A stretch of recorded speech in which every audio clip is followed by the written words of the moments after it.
Allez, c'est parti, nouvelle vidéo. Je vous emmène dans ce petit jardin où j'ai utilisé donc les principes du jardin forêt, les différentes strates, la succession écologique, la densité, la diversité. On va aller voir ça de suite. C'est parti les amis, nouvel épisode Jardin des Vignottes inspiré du jardin forêt. Asseyez-vous confortablement, c'est parti, let's go!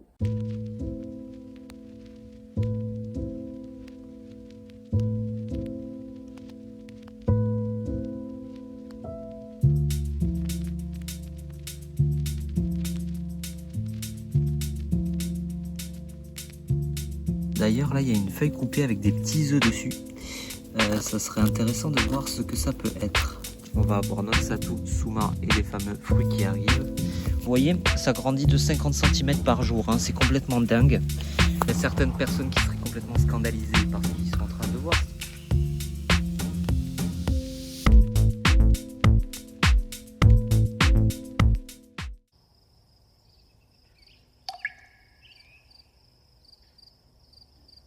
Allez, c'est parti, on va commencer la visite par ici. Alors, ce que j'ai mis en place ici, ce que j'ai tenté, on expérimente. Voici un pêcher, donc pêcher de vigne, un pêcher de noyau directement. Donc on voit bien sa vigueur, hein, on est sur 1 an de pousse. Hein. Voici 1 an de pousse les amis, un peu plus, peut-être 1 an et demi. Voici ici donc un kiwi. Les variétés de kiwi sont très intéressantes. Notamment pour leurs fruits, pour leur période de récolte. Ensuite on a ici une ronce sans épines, donc qui est très connue dans les jardins forêts, vous allez pouvoir en trouver plein. Vraiment je vous conseille d'en mettre, c'est de la récolte facile, rapide, voyez, et puis ça fait une quantité de fruits encore. Et ici en fait si vous voulez on va avoir une haie qui va border vraiment le long de la clôture. Et donc c'est ça que je vais vous montrer petit à petit. Donc ici on a une lavande, une vigne, hein, toujours qu'on va pouvoir réutiliser pour la strate des lianes, de nombreuses gojies. Voilà, les gojies aussi je conseille, c'est très facile à bouturer. C'est quelque chose qui aussi est très poussant, très vigoureux. Donc là j'ai deux variétés, hein, une variété à fruits jaunes, on voit les petites fleurs qui vont arriver, et une variété plus classique qui vont s'entremêler. Ici à leurs pieds on va retrouver donc ça j'en ai mis un peu partout, voilà, c'est de l'armoise cola. Alors l'armoise cola on peut l'utiliser effectivement, ça a une odeur comme ça intéressante, on peut l'utiliser en infusion, mais moi je vais l'utiliser surtout en biomasse, ça va pousser extrêmement vite, je vais pouvoir le couper et remettre au sol pour créer de la matière. Ici on a un sol tortueux, voilà, qui a pareil, une pousse très vigoureuse, qui a été planté cette année également. Donc ce qui va être intéressant, c'est que ici en fait on va regarder un peu la structure du sol. Et si vous voulez, j'ai mis, on les voit, hein, là on voit encore les feuilles de chêne. J'ai mis énormément de matière organique, de branches en décomposition et tout. Et là on voit, on est au mois d'août, donc c'est extrêmement sec, hein, extrêmement sec. Mais le sol se constitue petit à petit. Ici on a l'artichaut toujours qui vivote. Donc là il faudrait que j'arrose effectivement cette zone. Ici on va retrouver l'agapanthe qui est une plante très intéressante. Donc ici j'ai essayé de reconstituer un peu une espèce de petite mare, hein. J'ai pris une bassine tout simplement, j'ai mis quelques plantes aquatiques, vous voyez, et puis voilà, on essaie de... Puis ça fait aussi, ce qui est intéressant, c'est que ça va faire aussi les animaux, les oiseaux, etc. vont pouvoir boire un petit peu, c'est ça qui est intéressant. Ici, on est sur une plante sauvage, ok, qui a poussé vraiment toute seule et qui fait des fleurs vraiment très jolies. Donc on est sur de la plante spontanée. C'est ça qui est intéressant aussi, c'est de voir que en fait, les plantes spontanées sont très intéressantes parce qu'elles vont faire de la biomasse, hein, on va pouvoir la réutiliser, ça fait de très belles fleurs, donc esthétiquement c'est très joli. Et on va voir juste derrière se cache donc un feijoa. Donc là on pourrait se dire, en fait le feijoa il est complètement étouffé, allez on va couper tout ça. Et vous voyez en fait, on voit bien aussi le phénomène, les petites graines qui sont donc au centre et qui vont pouvoir se disséminer. Donc c'est une variété qui va pouvoir être très potentiellement invasive, mais voilà. Et donc là je disais, ici on a le feijoa qui se cache juste derrière, on se dit on va l'enlever, couper pour faire rentrer la lumière, mais finalement avec un temps caniculaire, un temps de sécheresse, et bien vous voyez en fait il est plutôt à l'ombre.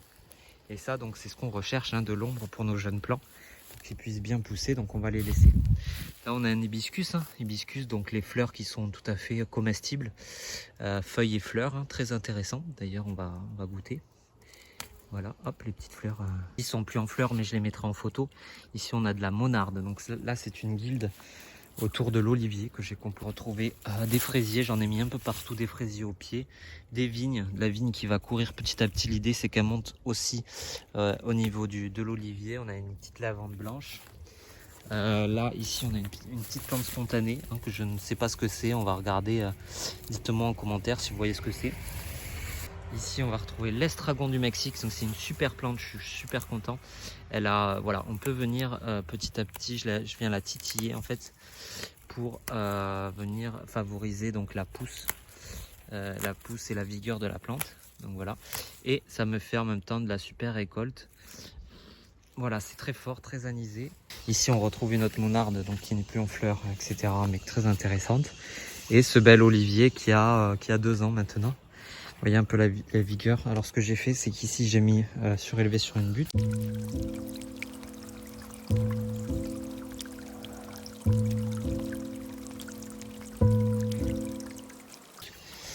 On va retrouver le maïs, un peu de maïs, un peu de fraises. Vous voyez les fraises qui se baladent. Effectivement, elle est magnifique. Ça, c'est vraiment un plaisir de manger quelques fraises.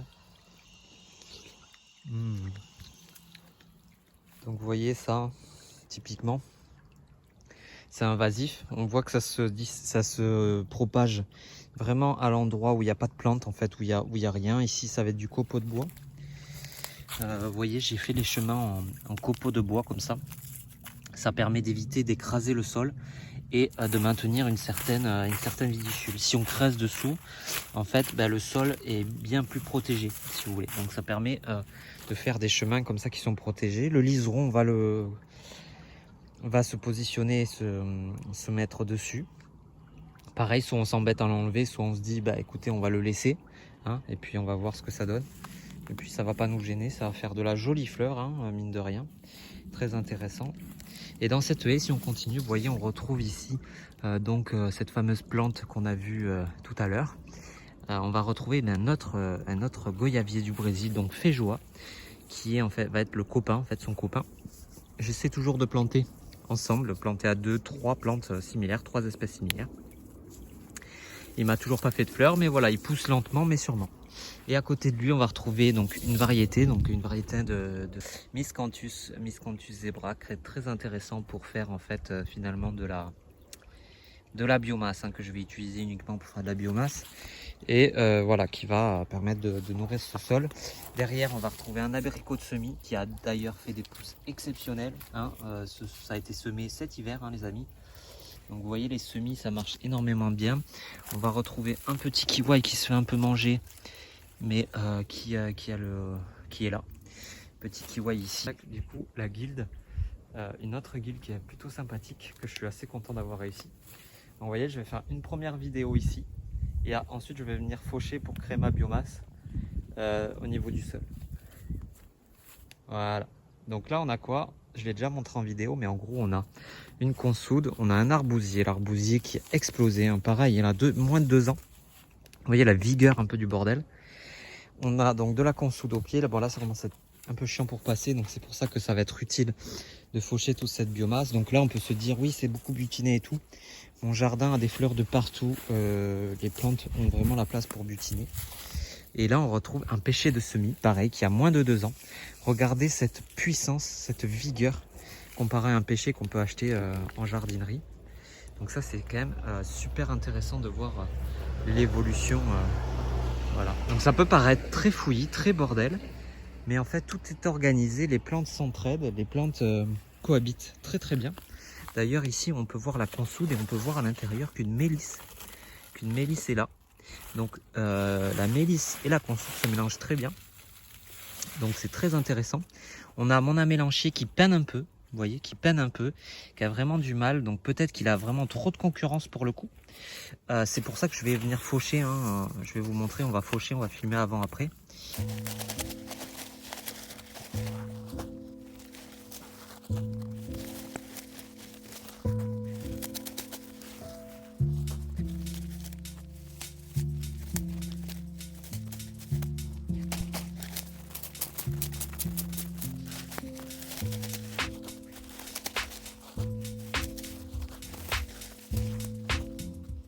La mélisse qui était dessous du coup va pouvoir davantage se développer. La consoude qu'il y a là, donc on l'a coupée, mais vous inquiétez pas, ça va repartir très très vite. C'est ça aussi l'avantage. Et là, vous voyez, ça m'a créé un espèce de paillage pour le kiwai, pour la mélanchier, etc., qui va nourrir le sol et à la fois, surtout en cette période un peu de canicule, qui va permettre d'amener de l'eau au sol sans que j'ai besoin de trop arroser. Voilà pour cette petite guilde. Et voilà, le pêcher, je rappelle qu'il y a même pas un an. D'ailleurs, là, il y a une feuille coupée avec des petits œufs dessus. Ça serait intéressant de voir ce que ça peut être. Elle est belle cette image là.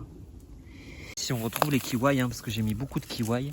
Un chou d'eau banton qui va pousser tranquillement, qui va pouvoir vraiment s'étaler, prendre sa place. Et ici on retrouve le figuier. Donc le figuier qui fait ses petites figues qui arrivent bientôt. Et donc on nous dit, bon, rien ne pousse au pied des figuiers. Alors déjà, la menthe se porte très bien. On peut mettre une petite menthe au pied des figuiers. On peut mettre une consoude. Regardez la taille de la consoude. Franchement, la consoude, pas de souci au niveau du figuier. Il y a d'autres plantes derrière, des herbacées, etc. qui vont se trémousser. Donc là, pareil, ça peut paraître très sauvage. Il y a beaucoup de flore spontanée que je laisse pousser, et puis je viens pailler, je viens couper, sélectionner ce que j'ai besoin, mais voilà, toujours prendre en considération qu'on a énormément de fleurs. Ici on a un petit, comment on appelle ça, vous allez me dire en commentaire. Allez, je vous laisse deviner, vous la connaissez cette petite fleur, très connue. Et ici on va avoir donc un framboisier qui a une petite framboise. Ici j'ai simplement mis une palette à l'horizontale en me disant petit à petit je vais pouvoir reboucher mes petits trous et faire plus ou moins un habitat pour les insectes. Ici on a un autre amélanchier qui peine, dites-moi en commentaire comment ça se fait qu'il peine autant. Là il a donné par contre pas mal de fruits cette année, mais là depuis la sécheresse je pense qu'il est un peu chaud, un peu trop de concurrence au niveau des pieds, mais il va survivre, vous inquiétez pas, la famille, il va survivre. Ici on a une autre ronce sans épines. Alors vous voyez, ça grandit de 50 cm par jour, c'est complètement dingue. On voit ici qu'il continue son ascension pour revenir recouvrir le sol. Et après ce que vous allez pouvoir faire, d'ailleurs j'ai pas montré là-bas, c'est que vous allez pouvoir repiquer en fait la tige pour faire ce qu'on appelle une marcotte. Vous allez pouvoir mettre ça au sol. D'ailleurs j'aurais pu le faire avec un pot, il me faudra un pot, voilà, on va le mettre au sol. Et puis cette tige là va repartir, vous voyez, cette tige là va repartir et je pourrais couper ainsi pour avoir, ici pour avoir ainsi une nouvelle pied, un nouveau pied. Ici pareil, je vous montre une plante très intéressante, donc qui est complètement invasive. Les plantes invasives, les plantes soi-disant mauvaises herbes, écoutez, chez moi je les adore, je les accueille. Il y a certaines personnes qui seraient complètement scandalisées par ce qu'ils sont en train de voir, c'est-à-dire que là vous avez la renoncule, si je ne me trompe pas, plus ici ce qui sont tous deux des plantes invasives. Donc là on a un cocktail de plantes invasives, donc c'est quand même incroyable. Mais cela dit, ça me permet que la plante qui est en fait une clématite sauvage, qui va permettre en fait de grimper sur le grillage et de me faire comme ça une brise de vue, et qui fait en fait tout simplement partie de la nature. Donc c'est soit on travaille avec, soit on travaille contre, à vous de choisir. Ici ça va être du coup un laurier sauce. Laurier sauce très intéressant. Donc là on a laurier sauce à mélanger figuier, grenadier. Ici on retrouve mon armoise-cola. Petite armoise-cola qui a 2 ans. Regardez un peu la vigueur du pied, c'est incroyable, incroyable, c'est vraiment une plante que je vous conseille. Et puis ça sent super bon. Pareil, je vais venir la faucher un petit peu parce qu'elle commence à prendre beaucoup de volume pour laisser un peu de place aux autres et pour ramener de la matière organique au sol. Vous voyez, j'ai fait une bouture ici en pleine terre, ça a pris direct, sans souci. Donc ici, je disais, on a un grenadier. Hop, grenadier, maquereau, poivre de Sichuan, voilà, qui est amoureux sur la partie haute mais qui commence à repartir. Donc vous voyez qu'ici on va commencer à avoir une guilde un peu sympathique avec donc un des meilleurs grenadiers qui existent, qu'on m'a généreusement donné, que j'ai pu récupérer grâce à quelqu'un. Voilà, donc je l'en remercie fortement. Il se reconnaîtra dans la vidéo, merci à lui. Il faut savoir que en fait les feuilles quand on les coupe, en fait c'est rempli d'eau. On le voit à mon doigt là, vous voyez, c'est vraiment rempli d'eau quoi. Si j'appuie, Vous voyez, regardez un peu ce jus, cette eau qu'il va y avoir en fait. Et quand je le mets au sol, ben en fait ça va permettre à la matière de se décomposer et de créer de l'humidité. Donc la guilde du Satsuma que j'ai montré un peu en vidéo.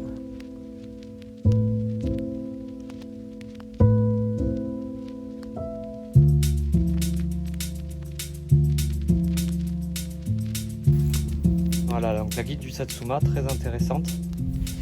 Avec juste derrière, j'ai mis une palette en fait, tout simplement pour protéger du vent au départ les agrumes. Et on va avoir un beau tunia, donc là vous pouvez consommer effectivement les gousses et ça va avoir un saveur incroyable, incroyablement forte. Donc vous pouvez l'utiliser en cuisine.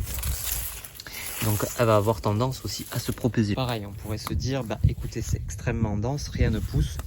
Regardez ici, si je vous montre ici, donc on va retrouver une baie de mai complètement confondue dans un fraisier avec un romarin.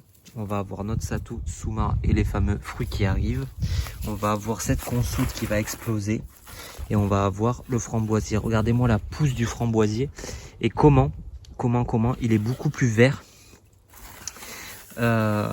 Il est beaucoup plus vert que celui-là, je vais vous montrer maintenant, qui est planté voilà, tout seul, un peu tout seul, alors qu'ici, dans ce cortège de plantes, si vous voulez, voilà, il pousse énormément bien. On va retrouver plein de plantes sauvages, hein.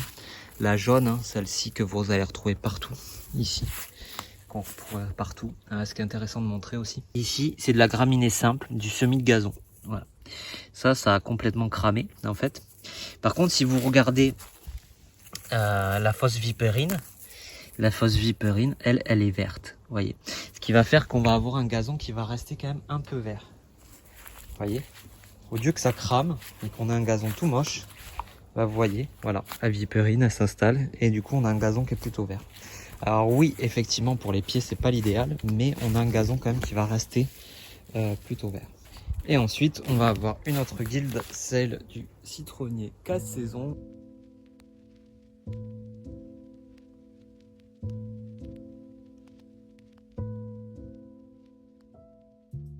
Donc là, on va avoir de magnifiques fraises. Regardez-moi ça. De magnifiques fraises. Ici, on va retrouver encore des fraises. Voilà, on va retrouver ici une autre variété de baies de mai. Fameux 4 saisons. Voilà, le fameux 4 saisons. Avec ici une armoise, hein, pareil que je vais venir faucher. Vous voyez, on peut se dire c'est trop concurrent tout ça. Ça vient amener un peu d'ombre, vous voyez, un peu d'ombre tranquillement au plan. Très intéressant. Alors un autre agrume ici qu'il faut que je densifie. Vous voyez que c'est pas assez dense. Bon, on va avoir l'aquilée quand même qui fait de très belles fleurs. Aquilée, agrumes et ici on va avoir de la maritime. Très intéressant. J'en profite pour vous faire un petit tour du coup de mon semis. Bon là, hein, citron caviar. Ici on a mes semis de pêcher qui sont sortis, donc qui ont été semés cet hiver. Regardez-moi la pousse de l'année. Regardez-moi la pousse de l'année. Voilà, ça c'est un noyau qui a été semé cet hiver. Je répète, un noyau qui a été semé cet hiver. Vous plantez ça à l'automne prochain, à l'hiver prochain. Vous avez un pêcher, vous avez des pêches dans les années qui suivent. Ici un autre citron caviar et les polonias, on va aller les voir dans la ferme. Le massif de l'Albizia Chocolate. Pareil, hein, on peut se dire, c'est vraiment le bordel ton jardin, Yali. C'est n'importe quoi. Il y a de la vipérine, il y a des espèces de mauvaises herbes, soi-disant. Regardez la taille de cette plante. Dites-moi en commentaire ce que c'est. C'est incroyable. Là, pareil, on peut se dire, on va tout couper. Ben oui, on va tout couper pour faire de la biomasse, parce que dessous, il y a quoi? On va retrouver ici, voilà, hein, baie de mai. Un autre petit fraisier, hein, parce qu'on veut du fraisier partout. Et donc là, on va venir couper, faucher. Ça va me ramener, pareil, comme tout à l'heure. Ça va me ramener de l'humidité. Vous voyez, on voit l'humidité un petit peu sur la tige. On va remettre au sol. On va avoir du polonia ici. Donc le polonia qui se porte extrêmement bien en pot, qui va permettre d'être planté. Et ici, on a tous nos petits noisetiers, nos pêchers, nos abricotiers. Voilà, pareil, merci pour le don de plantes il se reconnaîtra. On est sur un sureau d'Australie. Ça marche plutôt bien. Voilà, j'ai toujours mes boutures de sol hein, qui me permettent de faire de l'eau de sol. Et ici ma micro pépinière avec mes petits Polonia, voilà, la Moscola, etc., etc. Ici, ça y est, elle est en fleurs, let's go. L'ail d'Afrique du Sud, les amis. Ail d'Afrique du Sud, regardez comme c'est magnifique.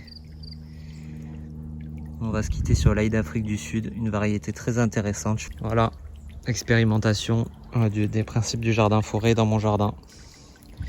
C'est parti, let's go, à plus les amis, ciao.